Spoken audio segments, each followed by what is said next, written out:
केते चारि जन जाक समवेत कंठरे कहले कहले आज्ञा आमे भारतर भिन्न भिन्न देव मंदिर बुलीचु से मंदिर रे थिबा ठाकुर मान रत्नालंकार को आकलन करिचु मूल्यायन करिचु किंतु विश्वास करंतु आपणक जगन्नाथ महाप्रभु जो मथारे धारण करती महानायक हीरा बोली आपण कहउचंती ब्रह्मज्योति हीरा बोली कहउचंती रत्नचिता बोली कहउचंती ये कौन आमे को जानी पारु नाहु जेते कसिला परे मध्य दर को निर्धारण करि पारु नाहु जानछन से कौन कहले कहले या मूल्य होची अमूल्य अमूल्य माने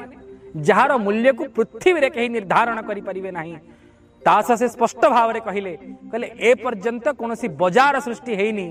जे कि आपण जगन्नाथ महाप्रभुंकर आपणकर जगन्नाथंकर रत्न चितार दर को आकलन करि परिबो ये प्रथम कथा। तापर से कहले जदि संपूर्ण पृथ्वी को बिकी दिया जाए जेते मूल्य संपूर्ण जगतर रही ताहे महाप्रभु रत्न चिता आगे बिक्री हो जिवो से प्रकार भाव देथिले ता दियंतु ना कौन चित्त को मोहर चेतई दब हे चित्त विनोदिया हरि चिता उआसरे चितौ खाइकी चेतना हबनी भारी चिता को मथारे पिंधी चिता लगी बेसे चातुरी को जिणी चित्त को देव मो बांधी